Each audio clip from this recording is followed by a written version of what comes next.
Konsep pengakuan akuntansi pajak tentang investasi pada entitas anak dan properti investasi dengan dosen pengampu Bapak Wirmi Eka Putra SEMSI dan disusun oleh saya Kilka Yonanda Jerry Tonga dengan NIM channel 19017. Akuntansi pajak atas perolehan aset tetap.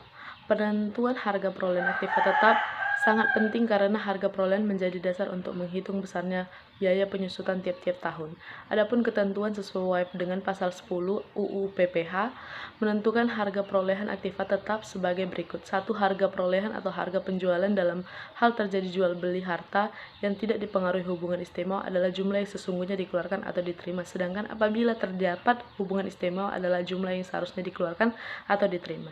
Yang kedua, ada nilai perolehan atau nilai penjualan dalam hal terjadi tukar menukar harta adalah jumlah yang seharusnya dikeluarkan atau diterima berdasarkan harga pasar. Akuntansi pajak atas penjualan aset. Perlakuan akuntansi atas penjualan aset tetap dilakukan dalam prosedur penjualan aset tetap dengan 3 langkah, yaitu yang satu update nilai buku aset tetap yang dijual, yang kedua hapus aset tetap, yang ketiga ditambah pelaporan laba rugi penjualan aktiva tetap.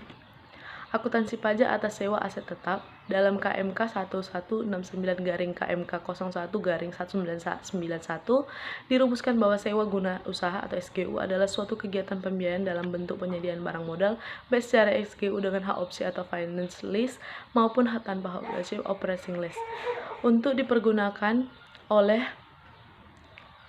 baik secara SGU dengan maupun tanpa hak opsi atau operating lease untuk dipergunakan oleh lease sebagai jangka waktu tertentu berdasarkan pembayaran secara berkala. Jenis SGU yang diakui menurut perpajakan hanya 2, yaitu yang pertama sewa guna usaha hak opsi dan yang kedua ada sewa guna usaha tanpa hak opsi. Akuntansi pajak atas penyusutan aset tetap. Metode yang dapat digunakan adalah sebagai berikut. Yang pertama, metode garis lurus menghasilkan pembebanan yang tetap selama umur manfaat aset yang nilai residunya tidak berubah. Yang kedua, ada metode saldo menurun menghasilkan pembebanan yang menurun selama umur manfaat mencatat aset. Yang ketiga, metode jumlah unit produksi menghasilkan perbedaan berdasarkan pada penggunaan atau output yang diharapkan dari suatu aset. Menurut penjelasan pasal 10 UU PPH nomor 36 tahun 2008, nilai perolehan atau nilai penjualan dalam hal terjadi tukar menukar harta adalah jumlah yang seharusnya dikeluarkan atau diterima berdasarkan harga pasar.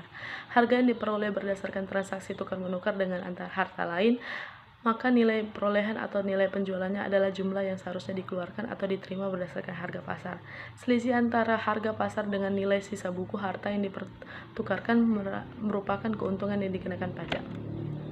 Akuntansi pajak adalah atas revaluasi aset tetap.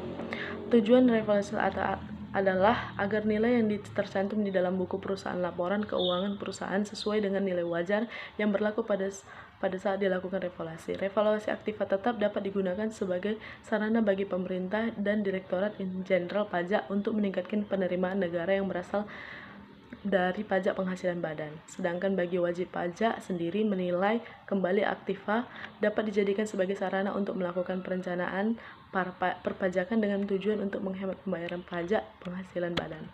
Sekian dari saya, terima kasih.